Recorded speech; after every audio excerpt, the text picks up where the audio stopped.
네, 안녕하세요. 저는 이번에 2025학년도 임용고시에 합격하게 된 김영호라고 합니다.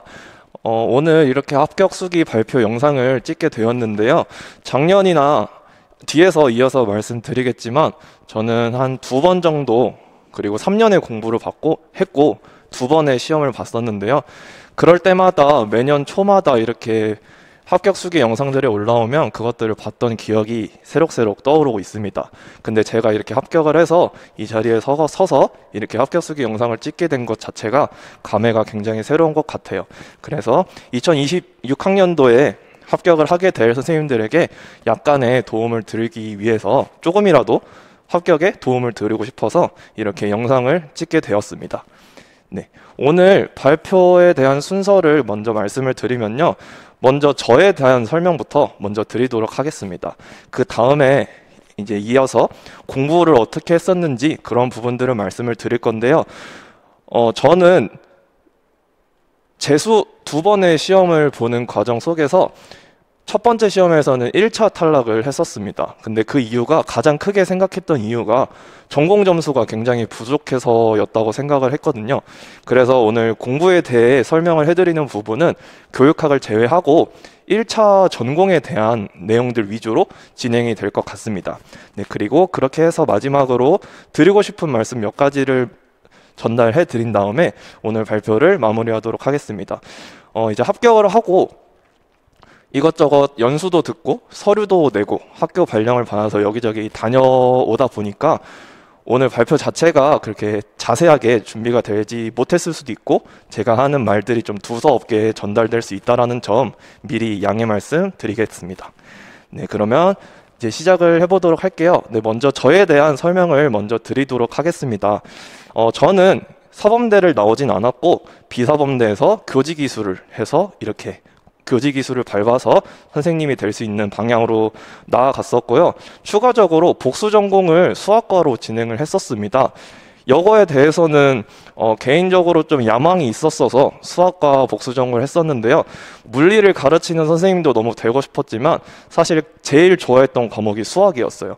그래서 그 수학에 대해서도 선생님을 하면 더없이 좋지 않을까라는 생각 때문에 수학과 복수 전공을 했었는데요.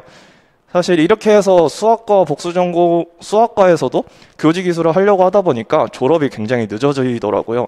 6학년까지 다녀야 될 수 있는 그런 상황이 됐었다 보니까 과감하게 포기를 하고 대신 학과 이수까지만 하자라는 생각에 수학과까지 이수를 해왔습니다. 그러다 보니까 5학년까지 대학교를 다녔던 것 같아요. 남들은 다 사범대에서 알고 지냈던 분들도 다 4학년 때 졸업을 해서 시험까지 보고 그렇게 했었는데 저는 초과학기까지 5학년 내내 다녔던 것 같습니다. 근데 이때 이렇게 5학년 다니던 22학년 동안 학부병행 공부를 시작했었어요. 왜냐하면 초과학기를 다니다 보면 생각보다 이전에 들었던 때보다 학점수가 낮아지게 되잖아요. 그렇기 때문에 시간적인 여유가 조금은 생기다 보니까 그 빈 시간 동안에 조금이라도 내가 어차피 선생님을 할 거니까 미리 공부를 조금이라도 시작해보자 해서 이 초과학기를 다니는 과정 중에서는 병행을 했었습니다. 그렇게 하다 보니까 시험은 2번밖에 안 봤는데 공부를 3년 동안 했습니다. 여기 써져 있는 대로 이 학부 병행을 했던 22년에는 시험을 보지 못했어요. 왜냐하면 지금 생각해도 많이 속상한데요. 그때 수학과 제가 초과학기를 다니게 된 가장 큰 이유가 수학과 때문이었거든요. 이 수학과에서는 졸업 시험을 봐야 졸업을 할 수 있었었는데 그 수학과 졸업 시험이 11월에 잡혔었습니다. 임용고시 원서 접수 기간은 보통 10월에 있는데 졸업 시험이 11월에 있다 보니까 응시 지원조차 할 수 없는 자격이 생겼더라고요.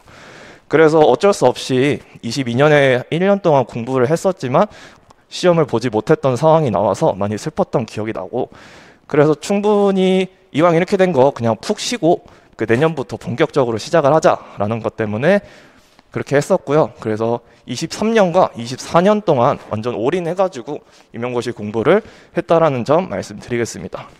그리고 제 물리 능력에 대해서 이어서 말씀드리면 저는 사실 물리를 그렇게 잘하는 사람은 아니었던 것 같아요. 대신에 물리 내용을 들을 때 좀 재밌고 흥미롭게 다가왔던 기억이 나서서 저는 그리고 싫어하는 거를 그렇게 열심히 하는 성격은 아니거든요.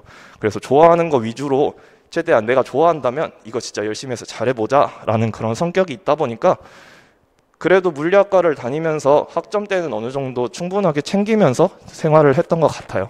그런데 보통 대학생 때는 시험 기간에만 바짝 공부를 하고 그렇게 해서 성적을 받고 그러잖아요.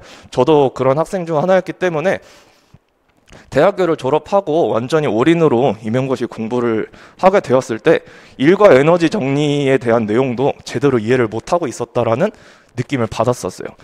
그래서 저는 완전 거의 백지 상태에서 출발을 했다고 해도 될 것 같다라는 생각이 들어요. 많은 분들이 임용고시는 정말 머리가 좋은 사람이 되는 시험이지 않나? 라는 생각을 갖고 계신 분들이 많은데 뒤에서 이제 설명을 드리겠지만 절대 그렇지 않다. 저처럼 일과 에너지 정리조차 제대로 몰랐던 사람도 이렇게 임용고시 합격을 할 수 있다는 점 미리 말씀을 드릴게요. 근데 그렇게 했을 때 저는 완전히 머리 좋은 사람이 아니었어요. 그렇지만 엉덩이는 무겁고 그래도 다른 사람들보다 성실하고 자존감도 높았던 그런 성격을 갖고 있었고 그것이 누구보다 강한 무기가 되었던 사람이라고 생각을 합니다. 저처럼 이런 상황이 있을 수 있기 때문에 저에 대한 소개를 먼저 드렸습니다. 네, 그렇게 해서 두 번의 시험을 봤다고 말씀을 드렸었는데요. 네, 초수 때는 경기도를 봤었고 이번에도 경기도를 계속 봤었습니다. 두 번의 시험 모두 경기도에서 응시를 했었는데요. 초수 때는 컷보다 9점이나 낮은 점수를 받아서 1차 광탈을 했었던 기억이 나요. 근데 사실 이 점수를 받을 걸 어느 정도 예상을 좀 하고 있었어요. 초수 공부를 하면서 내가 공부를 정말 잘못했구나 라는 느낌을 받았던 시기가 있어가지고 마음의 준비를 계속 하면서 시험을 봤지만 역시 떨어지게 되었었죠. 근데 지금 점수를 보시면 전공 점수가 굉장히 낮다라고 저는 생각을 하거든요. 그래도 물리 하시는 분들 안에서는 전공 점수를 더 높이는 거를 집중하고 싶었던 분들이 많거든요. 교육학은 웬만하면 암기 과목이라고 생각을 하시는 분들이 많았어서 그 암기하는 거에 대한 자신감이 보통 물리하는 사람들은 좀 낮으세요. 근데 저는 좀 그렇진 않았거든요. 저는 교육학에서 좀 더 점수를 당겨오고 싶었고 전공 점수를 얻는데 좀 더 어려움을 겪었던 사람이었다 보니까 교육학은 어느 정도 하다 보면 좀 좋은 점수를 받을 수 있을 것 같은데 전공 점수가 너무 낮다라는 결론을 이 초수 때 느꼈습니다. 그래서 재수 생활을 하게 되면서 나는 임용고시 합격을 하려면 전공 점수를 진짜 많이 올려야겠구나라는 생각을 했어서 그런 부분 때문에 앞에서 말씀드렸듯이 오늘 공부 방법에 대한 것도 전공 위주로 설명을 드리게 되었어요. 그래서 그렇게 완전히 방법도 바꾸고 마인드도 바꿔가면서 전공 공부에 정말 많은 변화를 주었었는데요. 그렇게 하다 보니까 재수 때는 이렇게 컷보다 9점 높은 점수를 전공 점수를 많이 끌어올리면서 얻게 되었다고 생각을 하고요. 그렇게 됐을 때 2차 사실 점수가 그렇게 높은 편은 아니라서 좀 보여드릴까 말까 고민을 많이 했었는데 그래도 그렇게 해서 최종 38등에 컷보다 한 3.3점 정도 높은 점수를 받아서 최종 합격하게 되었습니다. 좀 놀랐던 부분은 컷보다 3.3점 높다고 말씀을 드렸었는데 이번에 경기도가 51명을 뽑았었어요. 그러다 보니까 제 밑에 13명이 있는 건데 그 13명이 이 3.3점의 안에 몰려있다라는 거에 굉장히 놀랐었고 그것 때문에 1차 점수가 정말 중요하구나라는 거를 합격하고서도 한 번 더 깨달았던 계기가 되었습니다. 그리고 어느 정도 안정적인 1차 점수를 받았었는데 최종 점수는 이제 그거에 비해 낮은 어느 정도 좀 위험할 수 있었던 결과를 얻었잖아요. 그래서 경기도는 2차로 얼마든지 뒤집을 수 있구나 라는 거를 좀 느꼈던 것 같아요. 그래서 이거 보시고 경기도에 지원하실 분들이라면 2차 준비를 정말 1차의 안정권으로 합격하셨더라도 2차 준비도 잘 신경 써서 해주셨으면 좋겠습니다. 네, 그런 부분 말씀드리면서 밑에 빨간 글씨도 나와 있는데 정말 전공 공부를 여러분들이 열심히 하셔야 된다라고 생각해요. 너무나 당연한 얘기겠죠. 교육학은 20점이고 전공은 80점인데 당연히 전공을 더 많이 투자하고 제대로 공부를 해야 합격하는 데 좀 더 유리할 수 있으니까요. 네, 그런 부분 말씀드리면서 재수 기간 동안 정말 전공 공부에 많은 변화를 두었습니다. 네, 그 부분에 대해서 이제 약간씩 시작을 해보도록 할게요. 네, 먼저 저는 초수와 재수를 나누어서 좀 말씀을 드릴게요. 왜냐하면 정말 초수 때랑 재수 때랑 공부 방법이 많이 다르거든요. 그래서 그 부분을 비교하면서 보통 초수 때 했던 공부 방법은 조금 좋지 않았다, 효과적이지 않았다라는 점 알고 계시면서 들으면 좀 더 여러분들이 공부하는데 좋은 방법을 찾아갈 수 있지 않을까라는 생각이 들어요. 네, 먼저 물리 교육론에 대해서 먼저 말씀을 드릴게요. 네, 초수 때는 개념 강의를 따로 찾아서 수강을 하진 않았었습니다. 그 이유는 두 번째 나와 있는 게, 제가 교생 실습을 갔을 때 우연하게 대학교 선생님께서 그 학교에 근무를 하고 계셨었어요.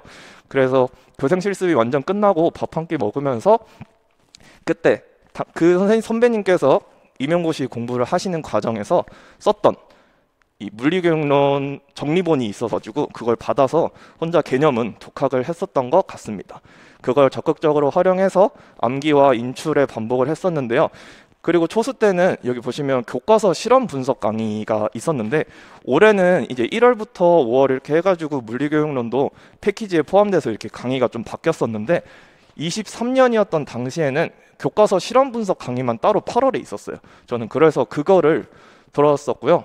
네, 그렇게 하다 보니까 임용고시에 나오는 그 물교론 내용이 실험 부분에 대해서도 많이 알고 있어야 하는구나 라는 거를 다시 한번 깨달았고, 그때 좀 여러 가지 실험에 대해 자세히 알 수 있었던 것 같아요.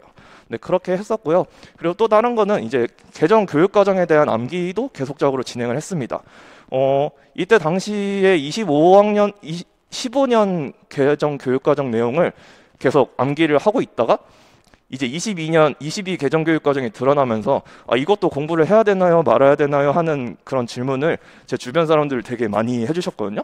근데 그거에 대해서 저는 항상 두 개 다 봐야 된다라고 말씀을 드렸었어요. 그러다 보니 저도 그렇게 계속 공부를 하고 있었을 뿐만 아니라 시기상 이제 22 개정 교육과정도 나올 때가 되었다라고 저는 거의 확신을 했었거든요. 그래서 그거에 대한 내용, 그래서 이렇게 2015년 거는 내용 요소와 성취 기준, 이제 22년에는 어떤 부분을 주로 암기를 하려고 했었는지 이제 뒷부분에 나오니까 그때 한번 설명을 드리도록 할게요.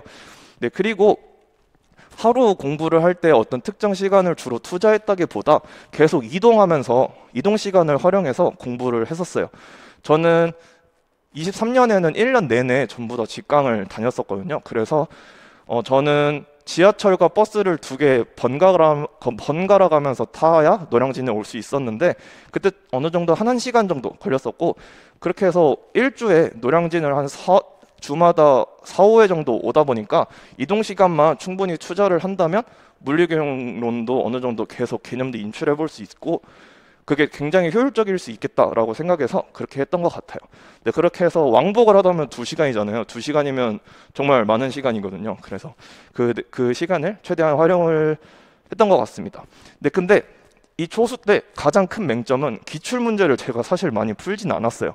그것도 한 번 1회독을 했던 건데, 그것도 급해가지고 기출 문제 인증 스터디를 빨리 구해서 진행을 했었어요. 이거 자체가 저는 절대 그러지 말았어야 된다라는 내용이라고 생각하고 가장 잘못됐던 부분이라고 생각을 하거든요. 그래서 기출 문제는 물교론에서 특히 더 중요하다고 생각을 해요. 사실 양이 그렇게 많지도 않고 이전에 있었던 객관식 기출 문제들이 있는데 그것들이 계속 중요도가 올라가면서 현재 반영이 되고 있는 그런 추세다 보니까 기출 문제는 정말 많이 보셨으면 좋겠다라는 생각이 들고요. 네, 그거에 대해서 절대 여러분들은 기출문제를 아예 안 보거나 한 번만 보거나 그러지 않았으면 좋겠다라는 말씀 드릴게요. 네, 이제 재수 때 어떻게 물리교육론을 공부했었는지 좀 말씀을 드리겠습니다. 초수 때 1년 내내 직강을 다니다 보니까 하반기에 갈수록 체력이 많이 갈리더라고요. 그래서 이제 재수 공부를 시작했던 때부터는 상반기 동안에는 교육학 전공 전부 다 인강으로 수강을 했었는데, 그 물리교육론 강의도 이제 올해부터는 교수님 1년 패키지에 정승윤 교수님 1년 패키지에 포함이 되어 있어서 그것까지 수강을 해서 나는 지금 재수지만 전혀 모르는 사람이다라는 그 마음을 가지고 개념 강의부터 차근차근 나아가서 공부를 했었습니다. 그래서 1, 2월이 개념 강의가 열리는 기간이었는데요. 그때 먼저 인강을 듣고 바로 그 자리에서 복습을 했었습니다. 주중에 하루를 이 물리교육론 강의 듣는 시간을 잡았었는데요. 그때 오후에는 인강을 듣고 그 인강을 듣고 저녁을 먹고 저녁 시간에 그 인강 내용을 다시 복습하는 방식으로 계속 개념을 되풀이했었어요.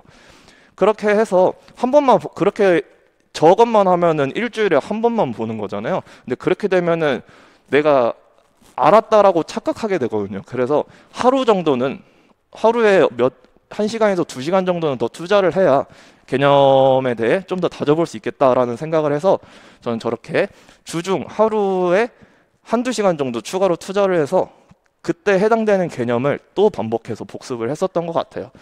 그렇게 계속 1, 2월 동안 하다 보니까 어느 정도 뿌리가 조금 잡혔었고요. 그 상태로 3, 4월에 나아가서 교과서 실험 및 5개념 강의가 열렸었는데 이때도 똑같이 인강을 듣고 바로 복습하는 그 방식은 유지를 했었는데요. 조금 달랐던 거는 이제 1, 2월에 했던 내용을 3, 4월에 하지 않으면 정말 다 날아가거든요. 물론 교과서 실험 강의하는 그 과정 중에서 관련된 기출문제들을 교수님들이 제시를 해주긴 하지만 아무리 그렇다고 해도 내가 개념을 아예 보지 않으면 그것마저 해석이 잘 안 될 수 있거든요. 그래서 1, 2월에 했던 내용을 반복을 해야겠다라는 생각 때문에 이전에는 그냥 그 강의 내용만 복습을 했다면 한 번 더 주중 하루에 저녁 시간대를 추가로 투자해서 1, 2월 강의를 다시 재복습하는 시간을 가졌고 그리고 이때 3, 4월 인강 진도 내용도 당연히 복습을 했죠. 점점 시험이 다가오면 다가올수록 복습량은 점점 많아지는 그런 방식으로 공부를 했던 것 같아요. 그렇게 해서 교과서 실험 내용도 어느 정도 다져가면서 이 실험을 통해 학생들이 가질 수 있는 5개념은 무엇이었나 그 부분도 이 3, 4월 기간에 갈피를 잡아가면서 할 수 있었던 것 같아요. 그렇게 5, 6월이 되었을 때부터는 먼저 5월부터 말씀을 드릴게요. 이제 정소영 교수님 물리교육론 그 1년 커리 안에서는 5월까지가 마무리가 돼요. 근데 그 5월이 이제 기출문제 풀이 강의인데요. 1월부터 4월까지 있었던 그 강의에서도 관련된 기출문제들을 연결해서 교수님이 설명을 해주시는데 이때 5월에서는 그때 풀지 못했던 나머지 기출문제들도 전부 다 풀이를 해주시거든요. 그래서 그때 그 내용을 같이 공부하는 기간이 이 5월이었고 그때도 강의 자료를 사실 인강을 보기 전에 먼저 풀었어요. 왜냐하면 강의를 듣고 설명을 듣는 건 내가 직접 푸는 게 아니라 교수님이 풀어주시는 거잖아요.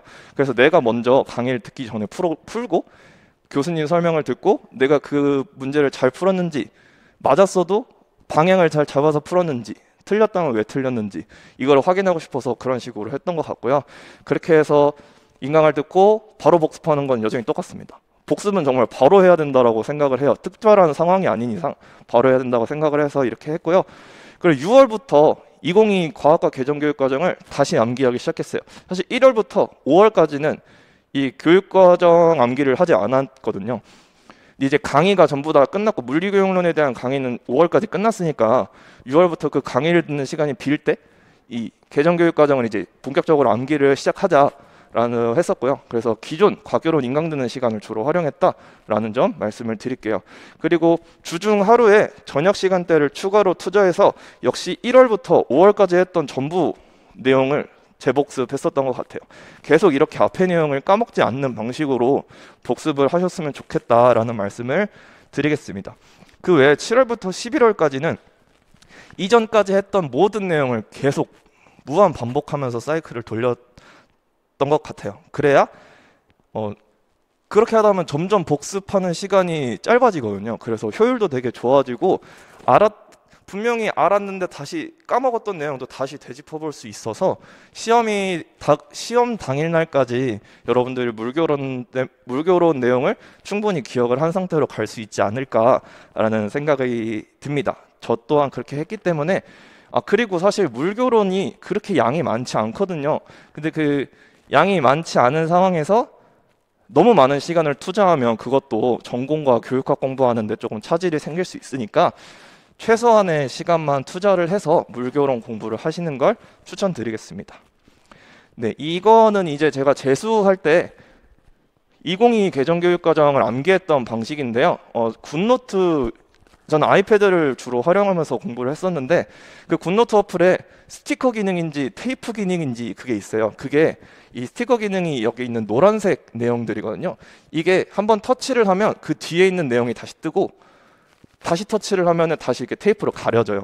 이런 식으로 설정을 해서 저는 이동 시간에 하반기부터는 직강을 다녔다 보니까 이것도 역시 이동 시간에 주로 활용을 해서 했던 것 같고, 이동하지 않거나 해도 이거 하는데 사실 그렇게 오래 걸리지 않거든요. 30분이면 다 볼 수 있어서 따로 학원을 가는 날이 아니더라도 스터디 카페에서 혼자 짧은 시간 투자해서 이 정도는 한번 다시 읊어보는 시간 가졌던 것 같아요. 그렇게 했을 때 이제 2022 개정교육과정 안에서 조금 틀이 바뀌었잖아요. 2022로 해서 핵심 아이디어랑 과정 기능은 키워드를 직접 꼽아서 이렇게 스티커를 골라놨어요. 이 핵심 아이디어에 해당하는 내용을 보면 긴 문장으로 되어 있고, 이게 지금 물리학 1 있고 그 2, 이제 물리학 2가 아니라 역학과 에너지, 전자기와 양자 이렇게 바뀌었는데 그 외에 정말 다양한 과목들이 있는데 그게 이 핵심 아이디어가 다 달라요.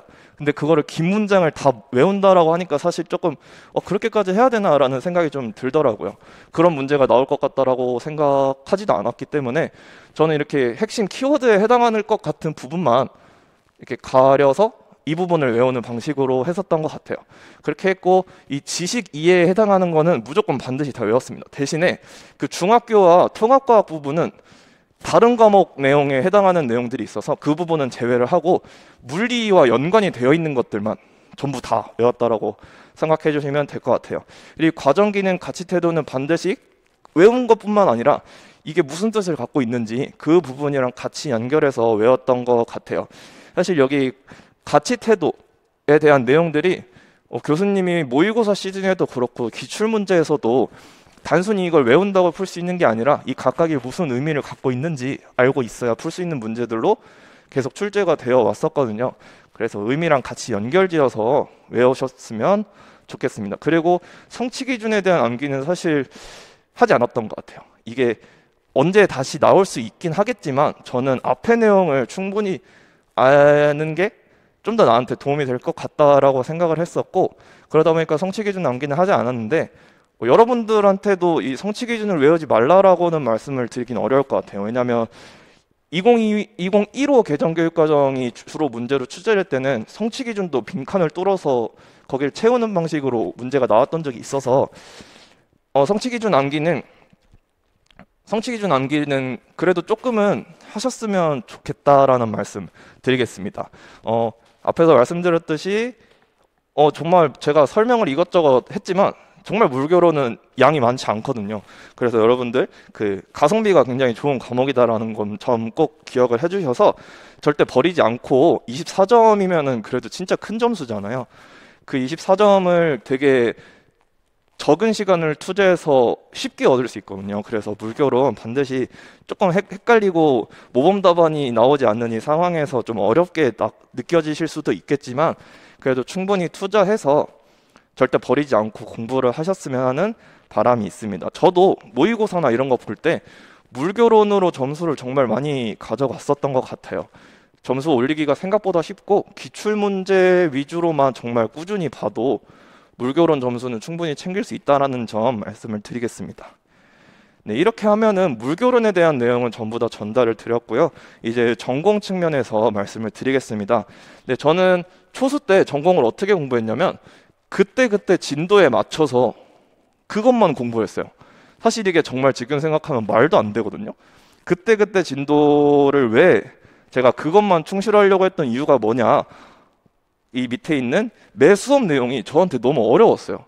이게 다음 진도를 또 나가서 그걸 학습하려면 한 주에 있던 내용이 충분히 이해가 된 상태로 다음 단계로 나가야 되는데 그 한 주 내용 자체가 너무 어려우니까 그것만 계속 봐야 되는 거예요. 그래야 내가 다음 수업 내용을 또 이어서 이해를 할 수 있으니까. 그런데 그게 안 되니까 그 주마다 나갔던 내용을 계속 복습하는 거에 많이 초점을 두었어요. 한 번만 봐도 안 되고 두 번 봐도 안 되고 세 번 보면 겨우 되는데 이게 앞에 내용을 다시 볼 수 없다라고 저는 생각을 했던 것 같아요. 그리고 앞에 걸 보면 너무 무서웠어요. 이 진도가 출석은 맨날 하는데 내 스스로 진도가 너무 밀릴까 걱정이 돼서 그렇게 했던 것 같아요. 그래서 이제 1, 2월 강의, 3, 4월, 5, 6월, 7월 이렇게 쭉 가면서 이 개념 강의가 진행되는 이 기간 동안 계속 그때그때 진도에만 충실했었던 것 같아요. 그러니까 1, 2월 강의를 듣고 이제 3, 4월 강의를 들을 때 이 내용만 복습을 하니까 1, 2월 강의 내용은 전혀 기억이 안 나는 거예요. 또 이게 계속 반복돼요. 7월이 되면 이 앞에 내용이 전부 다 기억이 안 나게 되는 거예요. 이거를 이때는 몰랐어요. 내가 앞에 내용을 기억을 못하고 있다라고 생각은 하지 않았고, 그리고 다른 사람들도 이거를 정말 할 수 있을까라는 생각을 솔직히 했던 것 같아요. 근데 그리고 그때그때 진도에 충실하니까 당연히 기출문제도 손을 못 댔어요. 이게 지금 생각해보면 진짜 말도 안 되는데, 네, 그때는 이게 물리적으로 정말 어쩔 수 없다라고 생각을 했던 것 같고, 다른 사람들도 나랑 똑같은 나와 똑같은 시간이 주어지는 상황 속에서 나랑 비슷한 상황이지 않을까라는 그런 생각도 하면서 이건 어쩔 수 없는 거다라고 생각을 했던 것 같아요. 근데 이제 모의고사 시즌이 하반기가 되면 시작이 되는데, 모의고사를 당연히 못 보죠. 앞에 내용을 다 까먹었으니까. 이제 모의고사가 시작되면서는 전 과목에 대한 개념이 이제 어디서 어떻게 나올지 모르는 그런 문제들인데, 그거를 잘 본다는 게 말이 안 되는 상황이었고, 그때 모의고사 점수들도 평균적으로 30점대 후반을 계속 받았던 것 같아요. 80점 만점인데 30점대 후반이면은 40점 깎고 들어가는 거잖아요. 이게 말이 안 되는 건데, 그때 정말 나 물리 너무 안 된다, 물리 공부를 정말 제대로 못했다라는 생각이 그때 한 9월, 10월부터 들었던 것 같고요. 그래서 모의고사를 보통 보는 이유가 내 실력을 계속 점검해 보고 내가 준비했던 전략들을 계속 써보는 그런 기간인데, 실전 감각도 익혀야 되는 상황인데 그거가 아예 안 되는 거죠. 문제를 못 푸니까. 그래서 한 10월쯤부터 정말 나 공부 완전 잘못됐다 라는 생각이 들었고, 이거는 떨어져야 되는 게 맞다, 그리고 붙어도 문제다라는 생각을 하면서 불합격에 대한 마음의 준비를 조금씩 하고 있었어요. 그래서 그렇게 1차 시험을 보고 이제 2차 준비를 하게 되잖아요. 1차 시험을 본 다음에 한 달 동안의 기간이 남아 있어서, 그때 아무리 시험을 못 봐도 대부분 선생님들이 2차 준비를 하시거든요. 저 또한 이번에 초수에 떨어졌다고 해서 내년에 그만할 게 아니었기 때문에 내년을 생각해서라도 2차 준비를 했었던 것 같아요. 대신에 조금 마음가짐이 달랐죠. 동기가 좀 안 났던 것 같아요. 내가 떨어질 게 거의 확정되는 그런 느낌이 계속 드니까 동기부여가 전혀 없고, 내가 지금 이걸 하는 것도 흥미가 안 느껴지고 왜 잘해야 되나 모르겠고, 대신에 스터디를 하시는 분들한테 피해를 드리지 말아야겠다라는 생각 하나로만 그래도 꼭 했었던 것 같아요. 여러분들은 저처럼 이런 경험을 느끼지 않았으면 좋겠어가지고 제가 재수 때는 전공 공부에 어떻게 변화를 두었었는지 그 부분을 이제 말씀을 드리도록 하겠습니다. 네, 먼저 1, 2월 강의, 이제 재수 때는 개념 강의는 전부 다 인강으로 들었었습니다. 아까 물결론 말씀드렸을 때처럼 1년 동안 왔다 갔다 하니까 체력이 너무 갈리는 것 때문에 그 하반기를 위해서라도 개념 강의는 체력 안배를 위해 인강으로 듣자라는 생각으로 개념 강의는 전부 다 인강으로 들었었는데, 먼저 1, 2월 일반 물리학 강의가 진행이 되잖아요. 이때는 개념 복습도 당연히 하는데 그 진도에 맞춰서 이제 기출 문제를 추가로 풀자라는 그런 계획을 세웠었어요. 저는 기출 문제를 아예 손도 못 대는 상황이었기 때문에 그 똑같은 실수를 반복하면 안 되다 보니까 지금부터라도 이제 시작을 해서 기출 문제를 풀자라고 했던 것 같아요. 그렇게 일반 물리학을 쭉 반복을 했었죠. 아무래도 초수 때 그래도 어느 정도 한 게 있다 보니까 속도가 조금 붙긴 하더라고요. 그렇게 해서 기출 문제까지 푸는데 그렇게 큰 문제는 없었습니다. 그렇게 해서 이제 3, 4월이 됐는데, 이제 3, 4월 동안에는 일반역학과 전자기학 강의가 시작이 되죠. 그래서 그 해당 진도 내용은 충분히 당연히 강의 듣고 바로 복습하는 그 패턴은 물결론 때처럼 똑같이 진행을 하고, 그리고 이제 진도에 맞춰서 기출 문제를 푸는 것까지 1, 2월에 했던 틀과 그렇게 다르지 않아요. 대신에 이제 1, 2월 전체 복습을 이때부터 다시 추가로 하게 됐던 거죠. 초수 때 딱 여기까지만 했어요. 기출 문제는 안 풀었죠. 그냥 이 강의 듣고 진도에 해당하는 복습만 했지 이 뒤에 부분을 전혀 하지 않았는데, 그래서 떨어졌잖아요. 제가 생각하기엔 그게 제일 문제였거든요.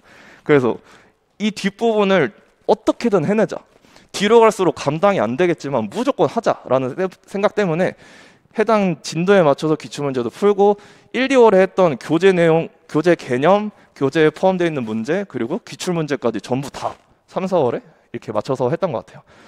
다른 선생님께서는 3월 또 한 바퀴 보고 1, 2월 내용을 3, 4월에 한번 보고 3월에 한번 보고 4월에 또 한번 보고 그렇게 하시는 분들도 계셨는데 저는 이게 계획을 아무리 쪼개도 그게 조금 힘들더라고요. 물리적으로 시간이 좀 잘 안 나와서 그냥 조금 마음의 여유를 두고 2달이라는 기념을 그 기간을 두면서 앞에 내용을 복습하자 이렇게 했던 것 같습니다. 보통 이런 틀로 계속 반복이 돼요. 이렇게 해서 5, 6월도 똑같이 열 및 통계역학, 양자역학 강의가 진행되면서 그 강의 내용 계속 반복하면서 복습을 하고 또 기출문제도 풀고 진도에 맞춰서 그리고 1월부터 4월까지 했던 전체 내용 앞에서처럼 교재 내용, 기출문제 전부 다 포함을 했었습니다. 그렇게 해서 복습을 했고요. 그리고 6월에 이제 사전 예비 모의고사가 있는데 이 부분은 다른 재수하는 선생님들은 어떻게 하실지 잘 모르겠어요. 6월이면 개념 강의 내에서 7월 내용이 포함이 안 되어 아직 배우지 않은 단계거든요. 근데 저는 초수 때 한 바퀴를 돌아봤다 보니까 수업을 아직 올해 수업을 안 들었다지 개념은 어느 정도 배운 경험이 있는데 그렇지만 파동과학과 현대물리학 같은 경우는 과감하게 패스를 하고 1월부터 6월까지 있었던 내용을 진짜 전부 다 맞아버리자라는 생각에 그 내용 앞에 내용을 최대한 다지는 시간으로 활용을 했던 것 같아요. 그래서 6월 모의고사 그때 당시에 볼 때 이 파동과학과 현대물리학 문제가 한 몇 문제 있었는데 그 부분은 그냥 과감하게 풀지 않고 다른 문제 시간을 더 투자해서 온전한 점수를 따내자라는 그런 방식으로 했던 것 같아요. 네, 그렇게 했었습니다. 근데 저처럼 이제 재수나 그 N수 하시는 분들은 그래도 파동과학이나 현대물리 조금이라도 보고 가시는 게 어떨까라는 생각이 들긴 하는데 네, 일단 저는 이렇게 하긴 했었습니다. 네, 이제 7, 8월로 넘어갈 건데요. 네, 파동과학 현대물리학 강의가 이제 7월 동안 진행이 되거든요. 그래서 그때 이제 똑같이 진도에 맞춰서 기출문제도 풀고 앞에 했었던 1월, 6월 전체 복습도 이제 8월까지 이어서 했는데 이제 8월이 되면 기출동형 문풀 강의가 새로 열려요. 그래서 이것까지 7, 8월에 한꺼번에 하면서 6월까지 했던 전체 내용을 다시 복습하고 했던 것 같아요. 이때부터 힘에 붙이기 시작했습니다. 8월부터는 이제 교육학 전공 전부 다 제가 직강을 오기 시작했었다 보니까 이동 시간 때문에 공부 시간이 어느 정도 뺏길 수밖에 없더라고요. 근데 양은 늘어나니까 제 하루 패턴에서 어떻게 공부를 해야 앞에 했었던 이 전부 내용을 복습할 수 있을까 그거를 계속 고민을 했던 것 같아요. 근데 처음에 그 계획을 세우는 게 어렵지 한번 세우다 보면은 어느 정도 틀이 잡혀서 거기에 끼워 넣기만 하면은 그 공부가 어느 정도 할 수 있거든요. 그래서 여러분들도 시간 쪼개기를 충분히 해보셨으면 좋겠습니다. 이 재수할 때 사실 마인드 같은 경우가 밑에 빨간 글씨 있는 건데 나는 초수 경험을 했지만 아는 게 하나도 없다 라는 마인드를 갖고 시작을 했던 것 같아요. 근데 사실 사실이기도 하죠. 저는 초수 때 모의고사도 제대로 풀지도 못하고 개념도 다 까먹었었던 사람이기 때문에 들어봤던 거라도 처음 들어본 것이다, 처음 배우는 것이다 라고 생각하고 마인드를 잡으면서 좀 더 세세하게 공부하고 복습량을 진짜 많이 늘렸어요.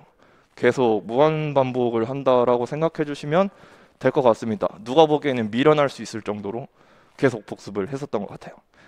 네, 그렇게 9월부터 11월이 이제 정말 모의고사이면서도 시험이 정말 얼마 안 남은 기간이잖아요. 이때부터는 조금 변화가 있었던 것 같습니다. 대신 앞에서 했던 그 공부 틀은 유지하면서 추가되는 게 조금 있었던 것 같아요. 네, 먼저 실전 문제풀이 강의에 대해서 먼저 말씀을 드릴게요. 이때 직강을 오면서 수업을 들었었는데요. 이 강의를 듣고 따로 이 건물에 임용 자습실이 있거든요. 그래서 수업을 듣고 저녁을 먹자마자 바로 그 자습실로 내려가서 이렇게 복습을 했었어요. 대신에 수업 때 했던 자료가 있으면 그거를 교수님이 이게 풀어주시는 방식으로 진행을 해주시거든요. 근데 그거를 다 풀이를 할 테지만 절대 필기했던 내용을 참고하진 않았어요. 그거를 보고 푸는 거는 전혀 의미가 없겠죠. 그거는 그냥 옮겨 적는 것밖에 안 되니까 설명을 들었던 걸 기억하면서 푸는 정도로만 했지 처음 보는 문제라 생각하고 오프닝부터 차근차근 혼자 복습을 했었던 것 같습니다.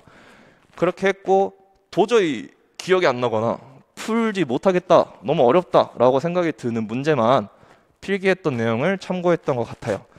네, 그리고 진도에 맞춰서 해당 파트에 해당하는 진도에 해당하는 개념과 문제를 다 복습했어요. 앞에 있었던 1월부터 7월까지 했었던 개념 강의 때 썼던 교재 그리고 기출문제집 전부 다 실전 문풀 강의, 만약에 오늘 하루 했던 게 일반 물리학에서도 유체역학까지 했다라고 하면은 그냥 그 주에 전부 다 풀었어요. 교재의 개념도 읊어보고 그 단원에 해당하는 교재의 문제도 풀어보고 기출 문제도 다 풀어보고 그렇게 했었던 것 같아요. 네, 이때부터 정말 많이 힘들었었던 것 같습니다. 네, 그리고 모의고사가 이제 진행이 되잖아요. 모의고사 같은 경우에는 올해 매주 일요일에 진행을 했었는데 그때마다 첫 번째, 반드시 실전처럼 문제를 풀자. 실전이라고 생각하고 이 모의고사에 임하자라는 생각을 했었는데요. 정말 별거 아닐 수도 있겠지만 어떤 간식을 먹으면서 쉬는 시간에 어떤 간식을 먹을지, 그리고 내가 시험을 볼 때 전공 A와 B가 있다면 1번부터 12번, 11번까지 순서대로 풀 것인지, 물결은 먼저 풀 것인지, 전공 내용 먼저 풀 것인지, 뭐 이런 여러 가지 시간 배분은 한 바퀴를 다 풀었을 때 몇 분 정도 남기게끔 내가 이 시험을 볼 건지, 이런 다양한 전략들을 계속 생각해보고 적용해보고 하는 시간이었던 것 같아요. 이게 적어도 90, 11월 동안 하는 모의고사가 전공만 해도 11번, 10번 정도 되거든요.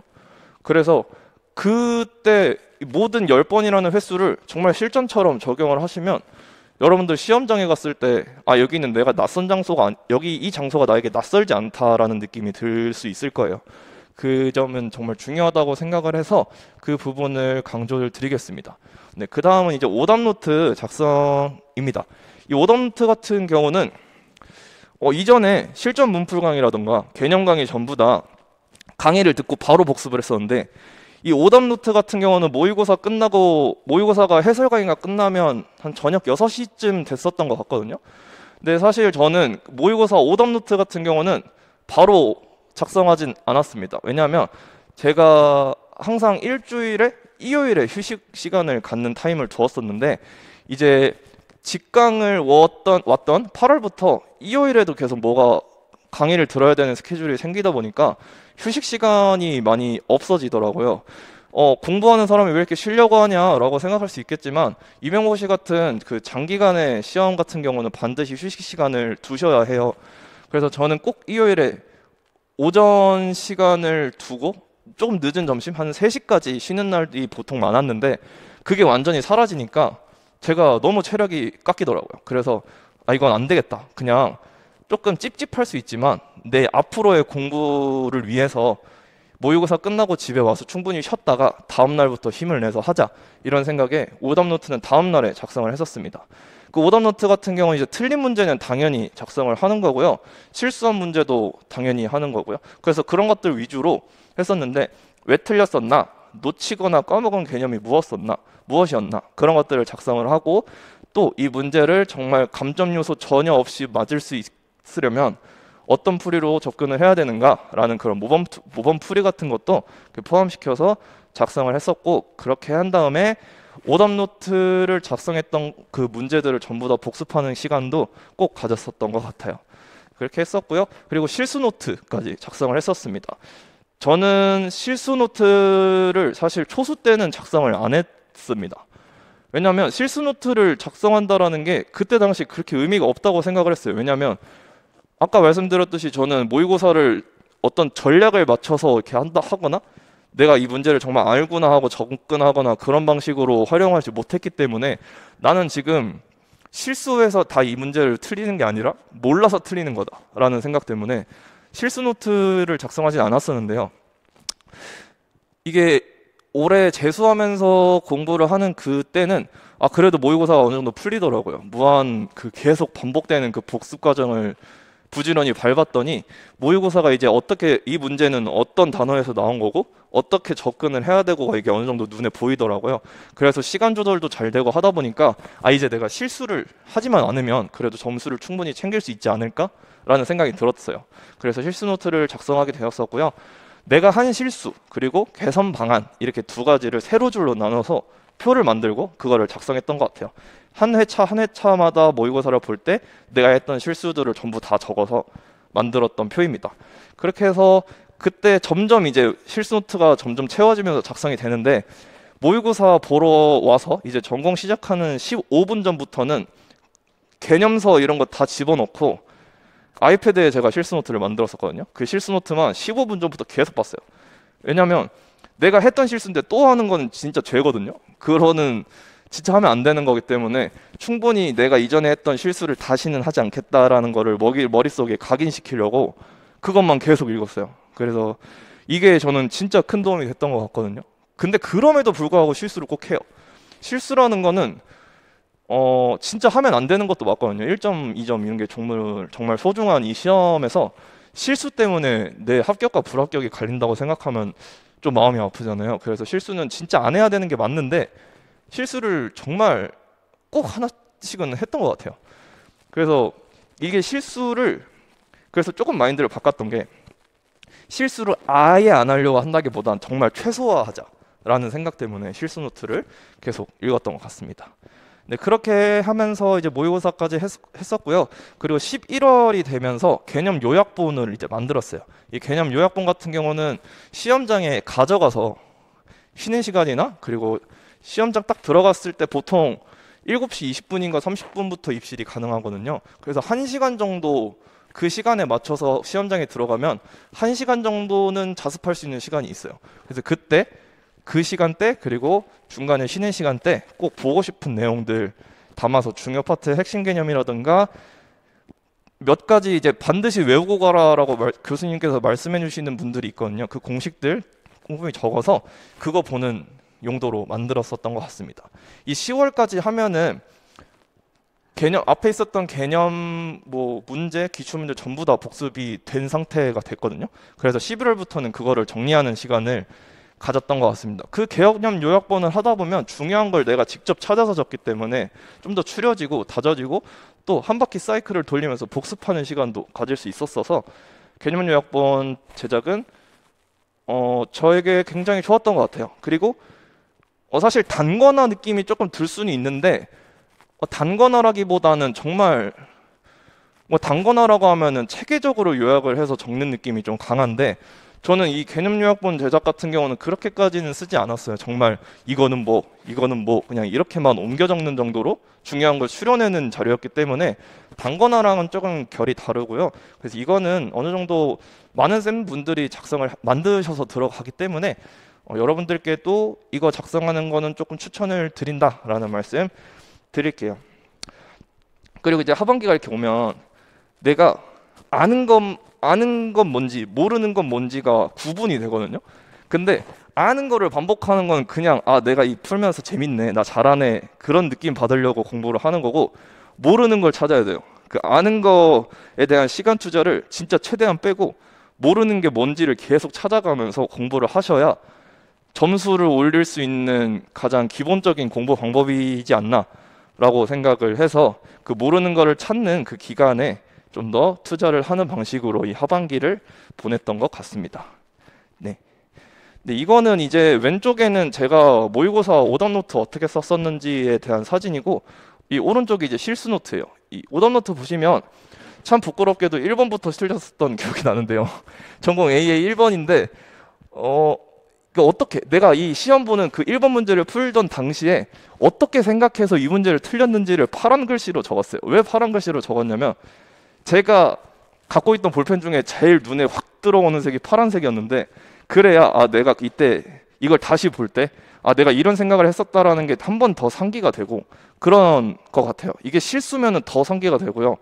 아예 몰랐던 문제면 내가 지금 이 문제에 대한 개념을 모르는구나를 완전히 상기할 수 있고, 그런 식으로 조금 눈에 확 들어오기 위해 그런 부분을 파란색으로 썼고, 중간중간에 여기 보시면 이해부터 잘못했다라고 하면서 그에 대한 개념을 그냥 다시 적는 거죠. 그 문제를 풀 때 이해를 못했다면 개념을 모른 거거든요. 그래서 그 문제를 풀 때 필요한 개념을 정리해서 이게 쭉 적는 것까지, 그리고 자연스럽게 그거에 대해 연결지어서 풀이와 답을 얻는 방식으로 이게 오답 노트를 주로 작성을 했다라는 점 보여드리겠습니다. 그리고 오른쪽은 이제 실수 노트인데요. 아까 말했던 내가 한 실수들을 이렇게 쭉 적고 개선 방법이 어떻게 할 것인지를 쭉 적어서 이거를 제가 한 3페이지 정도 분량으로 실수 노트가 만들어졌었는데 이걸 계속 봤어요. 보시면 속미분 안 했던 문제가 있어요. 속미분도 안 하고 또 회전 운동 상황인데 질량 중심 고려도 안 하고, 이런 뭔가 말도 안 되는 기본적인 실수들 진짜 많이 하거든요. 이런 것들 계속 여러분들이 작성해서 개선 방법 어떻게 할 것인가, 뭐 이제 질량 중심 고려 안 했으니까 그 문제에 해당하는 뭐 원 구체가 나오면 질량 중심에 반드시 X 표시로 표시를 하자, 뭐 이런 방식으로 개선 방안을 쓰고, 그 문자 실수한 적도 있어요. 문제에서 표현하라고 한 문자로 표기를 안 했다.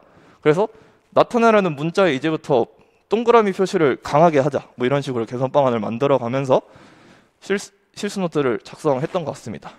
이렇게 해서 쭉 만들다 보면, 오답 노트, 실수 노트 다 만들다 보면 이게 내 자신을 알 수 있는 메타인지를 스스로 도와주는 그런 포트폴리오가 만들어지거든요.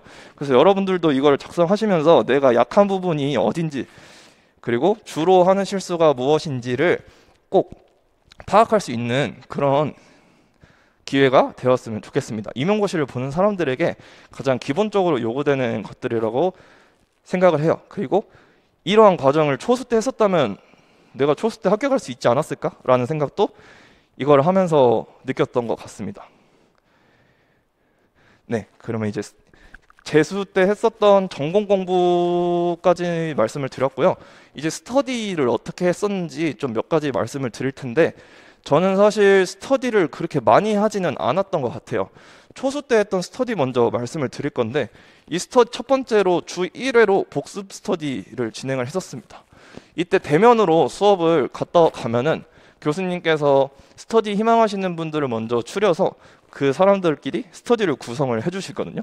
그래서 그때 만들어졌던 스터디원들과 계속 1년 칼이 끝날 때까지 했었던 것 같아요. 그래서 강의 진도에 해당하는 부분에 있어서 내가 복습을 할 때 어려웠던 게 무엇인지, 그리고 궁금한 게 무엇인지, 그런 것들을 계속 질문하고 주고받고, 그런 방식으로 해서 아, 이거는 이렇게도 생각해 볼 수 있구나, 나도 이거 몰랐는데 이거는 그럼 어떻게 생각을 해야 될까, 이런 부분을 좀 알아갈 수 있었던 것 같아요. 근데 그렇게 해도 모르는 해결이 안 되는 것들이 또 있거든요. 그래서 그런 것들은 강의날 이제 교수님께 직접 질문을 대면으로 하거나 카페에다가 글을 작성하는 방식으로 교수님께 물어보고 그때 얻은 답을 다시 카톡방에다 공유하고, 그런 식으로 진행을 했었던 것 같습니다. 그리고 두 번째는 이 복습했을 때 문제들도 복습을 하잖아요. 그때 내가 어려워서 못 푼 문제가 무엇이었는지를 스터디원들과 같이 다 추려요. 그렇게 해서 가위바위보를 해가지고 순서를 정해서 이렇게 랜덤으로 사이클 돌면서 그 문제를 칠판에 나와서 풀어보는 방식으로 스터디를 진행을 했었습니다. 근데 이때 이제 내가 몰랐다고 꼽은 문제를 내가 푸는 상황이 생길 수 있거든요. 근데 그렇다고 해서 봐주지 않고 무조건 했어요. 대신에 이 설명을 듣는 선생님들한테 적절한 이게 도움을 좀 받아가면서 하나하나 해결해 나가다 보면 아, 내가 이걸 놓쳐서 이 문제를 못 풀었구나 깨달을 수가 있었거든요. 저는 그래서 그런 부분에 있어서는 좀 도움을 받았던 방식이지 않았나라는 생각이 듭니다. 네, 그 다음은 과교론 기출문제풀이. 아까 제가 초수 때는 아예 기출문제를 전혀 못 풀다가 한 번 풀었다고 했잖아요. 그것도 이 스터디를 통해서 한 번 풀었었던 건데, 기출문제를 진짜 전혀 못 풀고 들어가면 너무 리스크가 크지 않나? 라는 생각이 들었던 스터디원들이랑 같이 진행을 했었습니다. 네, 그렇게 해서 정승현 교수님이 만들어주셨던 기출문제집을 주로 활용을 했고요. 전 이 스터디를 이제 8월과 9월 동안 진행을 했었는데, 모든 문제를 풀어볼 수 있게끔 1주에 몇 문제를 풀 것인가를 이제 이 스터디원들이랑 같이 정한 다음에 그 문제를 풀어서 카카오톡에다가 인증을 하는 방식으로 진행을 했어요. 그렇게 해서 문제를 풀고 틀린 문제는 왜 틀렸고 모르는 건 뭐고 궁금한 건 뭔지를, 그런 것들을 이제 카카오톡 방을 통해서 대화를 하면서 문제도 풀고 해결해 나가는 방식으로 계속 진행을 했었습니다. 이거 덕분에 그래도 한 번이라도 문제를 풀어볼 수 있지 않았나라는 생각이 들고요. 그래서 이전에 계속 풀었었지만 이 스터디를 하자라고 누가 말을 했다면 저는 했을 것 같아요. 또 복습을 한 번 더 해볼 수 있는 기회가 된다라고 생각을 하기 때문에 그 부분에서는 이 스터디 방식도 괜찮았던 것 같다라는 말씀 드리겠습니다. 초수 때 했던 스터디는 이게 다고요. 전공과 관련해서는. 그리고 재수 때도 사실 스터디를 거의 안 했어요. 1월, 6월 이 개념 강의를 하는 7월까지 개념 강의 시즌이잖아요. 그때 인강으로도 이제 미니 테스트를 봐야 됐었는데 이거를 그래도 나 혼자 하는 것보단 누군가랑 같이 하면서 정해진 시간대에 좀 효율적으로 할 수 있지 않을까라는 생각에 이 초수 때 알게 됐던 선생님이랑 같이 이어서 1대1로 같이 이거를 같이 풀면서 나 미니 테스트 풀었어 인증하는 그런 시간을 좀 가졌었는데요. 그때 이제 문제를 정해진 한 50분? 그 미니 테스트마다 앞에 제한 시간 몇 분이 적혀 있거든요. 그래서 그거 똑같이 우리도 그 시간대에 맞춰서 그 캠 켜가지고 줌이었나? 페이스타임인가 그걸로 해서 같이 실시간으로 문제를 풀고 다 풀면 답을 읽어가면서 채점을 해보고 나 이거 틀렸는데 왜 틀렸지? 얘기도 해보고 내가 틀렸으면 다른 분에게 그 올바른 풀이 접근 방법도 듣고 내가 상대방에게 전달을 해주기도 하고 이런 식으로 했었던 것 같아요. 근데 이거를 이제 6월까지만 하고 7월부터는 사실 제가 먼저 그만하자라고 말씀을 드렸던 게 앞에서 이제 복습이 점점 양이 많아졌잖아요. 그래서 그거를 좀 더 많이 하고 싶었고 초수 때 복습을 안 해서 떨어졌다라는 그 강박이 조금 생겼어가지고 이 복습 투자를 위해 선생님께 말씀을 드려서 제가 진짜 복습을 하는 게 너무 중요하다고 생각을 하는데 양이 많아지다 보니까 시간 조절을 해야 될 것 같았다. 그래서 이제까지만 하고 이제 각자 하는 걸로 하자 이렇게 해가지고 했었는데요. 그러다 보니까 7월부터는 전공과 관련해서 스터디는 전혀 하지 않았습니다. 다른 선생님들 같은 경우는 환기를 위해서 스터디를 좀 꾸준히 하시는 분들도 계셨는데 저는 사실 스터디가 환기인지는 잘 모르겠어요. 왜냐하면 뭐 휴식을 하면서 환기를 하는 건 모르겠지만 결국 만나서 공부하는 거잖아요. 그래서 그게 저 개인적으로는 환기 같진 않더라고요. 그래서 스터디를 꼭 해야 된다라고 생각하지는 않는 스타일이에요. 그래서 스터디는 개인 성향에 맞게 진행을 해주셨으면 좋겠고요.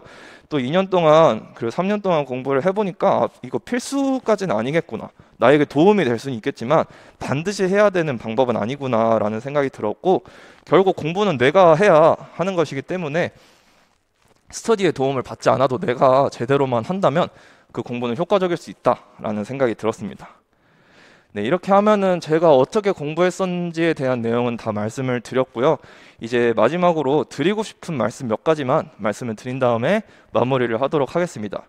네, 첫 번째는 이동 시간이 1시간 내외라면 직강 듣는 걸 정말 추천드려요. 모의고사 같은 경우는 진짜 무조건 직강 추천하긴 하거든요. 제가 아는 사람들은 막 1시간 반, 2시간 편도거리가 그렇게 잡혀도 모의고사는 반드시 직강으로 오시고 그랬어요. 그렇기 때문에 모의고사뿐만 아니라 그 전에 있었던 개념 강의들 전부 이동 시간이 한 1시간 내외라면은 직강 듣는 거 정말 추천드립니다. 학습 분위기도 되게 괜찮고요. 인강 들으려면 이제 의지가 계속 적용이 돼야 되잖아요. 근데 직강에 오면 무조건 교수님이 귀에 넣어주시거든요. 그래서 진도가 밀릴 일도 없고 그리고 체력 지키는 것도 그래도 1시간까지는 그래도 어느 정도 체력을 안배하는데 괜찮은 거리라고 생각을 해요. 네, 그래서 이 부분 말씀을 드리고요. 네, 두 번째는 이제 교수님이 시키는 것만 해야 된다라는 말씀을 드리고 싶어요. 교수님이 아마 교수님 수업을 듣다 보면 정말 많은 것들을 강조해 주시거든요. 이제 대학교재 이런 거 참고서적 절대 볼 필요 없다. 그리고 계획표 꼭 써라. 조심해야 될 문제, 뭐 부호를 조심해야 된다면은 크게 부호를 문제에다가 써라. 그래야 내가 그걸 인식을 하니까. 그 외에 정말 계속 이렇게 강조하시는 것들이 있거든요. 이것들을 정말 이것만 하세요. 교수님이 강조하시는 것만 해도 시험에 있어서 전략도 세울 수 있고요. 공부하는데 효율도 챙길 수 있고요. 효과까지 챙길 수가 있더라고요. 저도 처음에는 좀 그것만 해도 된다고? 그거 한다고 나한테 그렇게 도움이 될까? 라는 생각을 했었는데 그냥 해봤거든요. 근데 진짜 좋더라고요. 저한테 각인도 잘 되고 공부도 시간 잘 쪼개서 하는 방법도 알고 그렇게 했었는데 저 개인적으로 교과서 분석하기는 진짜 꼭 하셨으면 좋겠어요. 왜냐하면 점점 과결혼 문제들이 실험 문제를 포함하는 경우가 많아지고 있기 때문입니다. 근데 그 실험을 전혀 알지 못한 상태로 임용고시를 들어가게 되면 그 문제를 그냥 날려버리는 상황이 올 수 있잖아요. 보통 과결원 문제들은 지금까지는 6문제면 그 6문제 전부 다 4점짜리로 문제가 나왔거든요. 근데 그 4점짜리 문제를 아깝게 놓쳐버리면 너무 리스크가 크지 않나라는 생각이 들기 때문에 교과서 분석은 꼭 하셨으면 좋겠어요. 저 같은 경우는 사실 교과서 분석을 못했는데 많이 불안했어요. 사실은 교과서 분석을 하지 못한 상황이었어서. 그래서 교수님이 과결론, 물결론 수업 해주실 때 했었던 그 실험 내용을 최대한 다져서만 들어갔었지, 그 외에 있는 교과서에 있는 다른 실험 내용에 대해서는 추가로 많이 보지 못했었는데, 이번 시험에 그래도 다행히도 교수님이 다뤄주셨던 것들이 많이 나왔어가지고 저한테 개인적으로 그냥 운이 좋았다지 사실 교과서 분석은 진짜 필수라고 생각을 합니다. 그래서 꼭 그것까지 강조를 드리면서 교수님이 시키는 것만 했으면 좋겠다라는 말씀 드릴게요. 네, 세 번째는 임용고시라는 게 머리 좋은 사람이 합격하는 시험이 아니다 라는 말씀을 드리겠습니다. 왜냐하면 그거는 저를 통해서 입증이 가능하다고 생각을 해요. 앞에서도 말씀드렸듯이 일과 에너지 정리조차 제대로 모르는 물리학과 학생이었습니다. 이거는 주변에 사실 말하기도 부끄러울 정도로 스스로 좀 그랬던 내용이었는데, 일과 에너지 정리도 몰랐던 제가 이번에 붙었습니다. 그렇다는 얘기는 무조건 머리 좋은 사람이 붙는 시험이 아니라 얼마나 성실하게 이 시험 공부를 하느냐, 그게 정말 중요한 것 같아요. 그거 여러분들도 그렇기 때문에 내가 머리가 너무 안 좋다, 대학교 다닐 때도 성적이 진짜 안 좋았다 라는 것 때문에 나 임용고시 못 붙을 것 같다 라는 생각은 하지 않으셨으면 좋겠습니다. 네 번째는 나 좀 잘하는 것 같은데 라는 생각을 하면서 만족하지 않으셨으면 좋겠어요. 만족을 하면은 조금 사람이 풀어지는데 꼭 내가 잘한다고 생각하는 부분이 어떤 문제로 나왔을 때 틀리더라고요. 내가 거만해졌기 때문이거든요, 그게. 그래서 그렇게 하지 말고 그냥 계속 쌓아가면서 어떻게 해야 더 잘할 수 있을까, 어떻게 해야 실수를 또 안 할 수 있을까, 이런 생각을 계속 하면서 만족을 하지 마세요. 그냥 나는 만족하는 건 합격할 때 만족하겠다라는 생각을 아예 딱 잡으시고 그렇게 나아가셨으면 좋겠어요. 이거는 좀 태도적인 측면으로 말씀을 드리고 싶었습니다. 그리고 1점의 소중함을 계속 머릿속에 각인을 시켜주셨으면 좋겠어요. 저가 이제 최종 점수를 받아보니까 이 부분이 정말 체감이 되더라고요. 당연히 공부를 하는 기간에도 1점이 정말 소중하다는 걸 계속 생각을 하면서 했었지만 최종 합격 발표가 나니까 더 체감이 됐어요. 아까 말씀드렸듯이 최종 점수 3점 안에 12명, 13명이 모여있다고 생각하니까 내가 1차 때 1점 깎였으면 진짜 아찔한데? 라는 생각이 들더라고요. 그래서 4점짜리 하나가 통째로 날아가면 나는 이번에 떨어졌겠구나 라는 생각이 드니까 너무 무서웠던 것 같고, 그만큼 여러분들도 점수 하나하나를 정말 소중하게 생각하시고 겸손하게 공부를 하셨으면 좋겠다라는 말씀 드리겠습니다. 네, 다음으로는 이제 주변에 있는 사람들을 너무 경쟁자라고 생각하지 않았으면 좋겠어요. 생각보다 직강에 왔을 때 이제 물리면은 만약에 저를 예로 들면 이제 경기도를 지원을 할 거잖아요. 근데 계속 공부를 하면서 알아가는 사람들 보면 경기도 지원하신 분들이 꼭 있거든요. 서울과 경기도 지원하신 분들이 그래도 비중이 많기 때문에 근데 그때 이 사람을 경쟁자라고만 생각하면 저만 힘들어요. 괜히 막 내가 이 사람을 내려야 올라갈 수 있다라고 그렇게 생각을 해버리면 좀 사람이 좀 이상해지고, 또 교사가 될 사람이라면 그러지 않아야 된다라고 생각을 해요. 여러분들이 정말 교사가 되고 싶어서 임용고시 공부를 하고 있으실 건데 그러지 말고 내가 잘하면 경쟁률이 뭐 4대 1이든 뭐 10대 1이든 상관없다, 내가 잘하면 붙는다라는 생각을 하시면서 주변 사람들 경쟁자라고 생각하지 않으셨으면 좋겠고, 도와드릴 수 있는 부분도 충분히 도와주셨으면 좋겠어요. 저도 그랬고 사실 주변 사람들도 정말 저를 많이 도와주셨었어요.